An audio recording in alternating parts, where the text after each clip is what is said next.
ನಮಸ್ಕಾರ. ನಾನು ಶಾಲಿನಿ ರಜನೀಶ್, ಮುಖ್ಯ ಕಾರ್ಯದರ್ಶಿ, ಕರ್ನಾಟಕ ಸರ್ಕಾರ. ಇವತ್ತು 1ನೇ ಏಪ್ರಿಲ್. ನಾವು ಬಹಳ ಮುಖ್ಯವಾದಂತ ಒಂದು ಹೆಜ್ಜೆಯನ್ನ ಕಾಲಿಡ್ತಾ ಇದ್ದೀವಿ. ನಮ್ಮ ಸಂವಿಧಾನದಲ್ಲಿ ಲೋಕತಾಂತ್ರಿಕ ವ್ಯವಸ್ಥೆಯಲ್ಲಿ ಜನರಿಗಾಗಿ, ಜನರಿಗೆ, ಜನರಿಂದ ಆಡಳಿತಾತ್ಮಕ ವ್ಯವಸ್ಥೆಯನ್ನ ಮಾಡಬೇಕು ಅಂತ ತಿಳಿಸಲಾಗಿದೆ. ಅದರಂತೆ ನಾವು ಜನರಾಗಿ, ಅಂದ್ರೆ ಸಾರ್ವಜನಿಕ ನಾಗರಿಕರಾಗಿ ನಮ್ಮ ಜವಾಬ್ದಾರಿ ಏನು ಅಂತ ತಿಳ್ಕೊಳ್ಬೇಕು.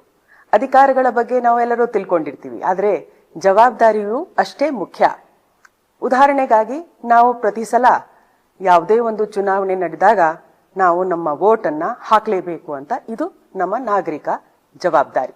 ಅದೇ ರೀತಿ ದಶಕದಲ್ಲಿ ಒಂದು ಸಲ ನಮ್ಮ ದೇಶದಲ್ಲಿ ಒಂದು ಜನಗಣತಿ ವ್ಯವಸ್ಥೆಯಲ್ಲಿ ನಾವು ಸಕ್ರಿಯವಾಗಿ ಪಾಲ್ಗೊಳಿಸುವುದು ಕೂಡ ನಮ್ಮ ಜವಾಬ್ದಾರಿ.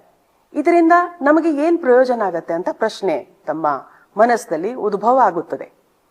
ನಮ್ಮ ಈ ಜನಗಣತಿಯಲ್ಲಿ ನಾವು ಪ್ರತಿಯೊಬ್ಬ ನಾಗರಿಕರ ಮನೆಯ ವಸ್ತುಸ್ಥಿತಿ ಏನು ಅಂತ ಅದರ ಬಗ್ಗೆ ತಿಳ್ಕೊಳ್ತೀವಿ. ಅದ ನಂತರ ಅವರ ಮನೆಯಲ್ಲಿ ಇರ್ತಕ್ಕಂಥ ಎಲ್ಲ ಸದಸ್ಯರ ಬಗ್ಗೆ ಕೂಡ ಮಾಹಿತಿಯನ್ನ ತಿಳ್ಕೊಳ್ತೀವಿ. ಈ ಮಾಹಿತಿ ಬಹಳ ಸುರಕ್ಷಿತವಾಗಿರ್ತದೆ. ಯಾಕೆಂದ್ರೆ ಸೆಕ್ಷನ್ 15 ಸೆನ್ಸಸ್ ಆಕ್ಟ್ ಪ್ರಕಾರ ಈ ಮಾಹಿತಿಯನ್ನು ಯಾರ ಜೊತೆಗೆ ಹಂಚ್ಕೊಳ್ಳಂಗಿಲ್ಲ. ಇದನ್ನ ಗುಪ್ತವಾಗಿ ಇಟ್ಕೊಳ್ಬೇಕಾಗತ್ತೆ. ಇದನ್ನ ಕೇವಲ ಅಭಿವೃದ್ಧಿ ಯೋಜನೆಗಳಿಗಾಗಿ ಅಥವಾ ಸರ್ಕಾರದ ವಿವಿಧ ಅಧಿಕೃತ ಯೋಜನೆಗಳನ್ನ ರೂಪಿಸಲು ಮಾತ್ರ ಉಪಯೋಗಿಸಬೇಕಾಗುತ್ತದೆ. ಈ ಸಲ ಬಹಳ ವಿಶೇಷ ಏನಂತಂದ್ರೆ, ನಾವು ಡಿಜಿಟಲ್ ಸೆನ್ಸಸ್ ಅನ್ನ ಮಾಡಕ್ ಹೊರಟಿದೀವಿ. ಅಂದ್ರೆ ನಾವು ಆನ್ಲೈನ್ ಮೂಲಕ ನಾವು ಈ ಮಾಹಿತಿಯನ್ನ, ಸೆನ್ಸಸ್ ಮಾಹಿತಿಯನ್ನ ತಗೊಳ್ಳಿಕ್ಕೆ ಹೊರಟಿದೀವಿ. ಹಿಂದೆ ತಮ್ಗೆ ನೆನಪಿರಬಹುದು, 2011ರಲ್ಲಿ ಈ ರೀತಿ ಶೀಟ್ಗಳನ್ನ ತಗೊಂಡು ಸೆನ್ಸಸ್ ಅಧಿಕಾರಿಗಳು ತಮ್ಮ ಮನೆಗೆ ಬಂದಿದ್ದಾರೆ. ಅವರು ತಮ್ಮ ಮಾಹಿತಿಯನ್ನ ಇದರಲ್ಲಿ ಪಡೆದು ತಮ್ಮ ಸಹಿಯನ್ನ ಮಾಡಿಸಿದ್ದಾರೆ. ಈಗ ಇದನ್ನ ಸ್ಮಾರ್ಟ್ ಫೋನ್ ಮೂಲಕ ಅಥವಾ ಲ್ಯಾಪ್ಟಾಪ್ ಮೂಲಕ ಅಥವಾ ಕಂಪ್ಯೂಟರ್ ಮೂಲಕ ನಾವು ಮಾಡ್ಲಿಕ್ಕೆ ಹೊರಟಿದ್ದೀವಿ. ನಮ್ಮ ಈ ಕಾರ್ಯಕ್ರಮದ ಅಡಿಯಲ್ಲಿ ವಿಶೇಷ ಒಂದು ಘಟ ಏನಂತಾರೆ, ಏಪ್ರಿಲ್ 1ರಿಂದ 15ವರೆಗೂ, ಅಂದ್ರೆ 15 ದಿವಸದಲ್ಲಿ ನಮ್ಮ ನಾಗರಿಕರಿಗೆ ಸೆಲ್ಫ್ ಡೆಕ್ಲರೇಷನ್ ಅನ್ನ ಒಂದು ವ್ಯವಸ್ಥೆಯನ್ನ ಮಾಡಲಾಗಿದೆ.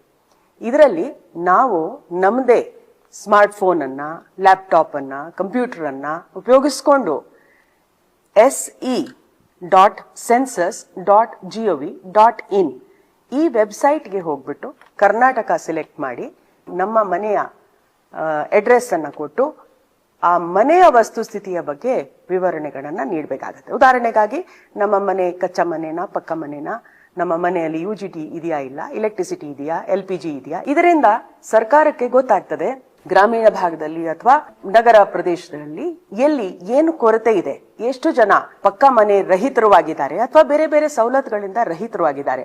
ಅದರಂತೆ ವಿವಿಧ ಯೋಜನೆಗಳನ್ನ ರೂಪಿಸಲು ಸಾಧ್ಯವಾಗುತ್ತದೆ. ಸೆಲ್ಫ್ ಸರ್ಟಿಫಿಕೇಶನ್ ನ ಇವತ್ತು ನಾನು ಸೆನ್ಸಸ್ ಅಧಿಕಾರಿಗಳೊಂದಿಗೆ ಸ್ವತಃ ನನ್ನ ಮೊಬೈಲ್ ಫೋನ್ ನಲ್ಲಿ ಮಾಡಿದ್ದೀನಿ ಮತ್ತು ಕೇವಲ 5 ನಿಮಿಷದಲ್ಲಿ ಈ ಮಾಹಿತಿಯನ್ನ ತುಂಬಿಸಿ ಸರ್ಟಿಫಿಕೇಟ್ ಅನ್ನ ಪಡೆದಿದ್ದೀನಿ. ಸರ್ಕಾರ, ನಮ್ಮ ರಾಜ್ಯ ಯಾವಾಗ್ಲೂ ಮುಂಚೂಣಿಯಲ್ಲಿ ಇರ್ತದೆ. ಪ್ರಗತಿಯಲ್ಲಿ ಪ್ರಥಮ ಸ್ಥಾನವನ್ನು ಹೊಂದಿರೋದು. IT-ಯಲ್ಲಿ ವಿಶೇಷವಾಗಿ ನಾವು ಅತಿ ಹೆಚ್ಚು ಜಾಗರೂಕರು ಆಗಿದ್ದೀವಿ. ನಮಗೆ ಇಂಟರ್ನೆಟ್ ಮತ್ತೆ ಮೊಬೈಲ್ ಫೋನ್ಸ್ ಆಕ್ಸೆಸ್ ಇದೆ. ಅದರಿಂದ ನಾಗರಿಕರಿಗೆ ಇದು ಬಹಳ ಸುಲಭವಾಗಿ ತಮ್ಮ ಅನುಕೂಲತೆ ಪ್ರಕಾರ ಯಾವತ್ತಾದ್ರೂ 10 ನಿಮಿಷವನ್ನ ತೆಗೆದು ಇದನ್ನ ಸೆಲ್ಫ್ ಸರ್ಟಿಫಿಕೇಶನ್ ಮಾಡಿದ್ರೆ ತಾವು ಈ ಒಂದು ಪ್ರಗತಿಶೀಲ ಕಾರ್ಯಕ್ರಮದಲ್ಲಿ ತಮ್ಮ ಕೊಡುಗೆಯನ್ನ ನೀಡಿ ಒಂದು ಹೆಮ್ಮೆಯನ್ನ ಪಡೆಯುತ್ತೀರಿ ಅಂತ ನಾನು ಭಾವಿಸುತ್ತೀನಿ.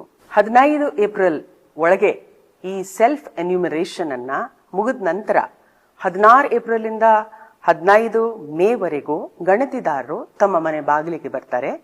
ತಾವು ಈ ರಿಜಿಸ್ಟರ್ಡ್ ನಂಬರ್ ಅನ್ನ ಸೇವ್ ಮಾಡ್ಕೊಂಡಿಡ್ಬೇಕು.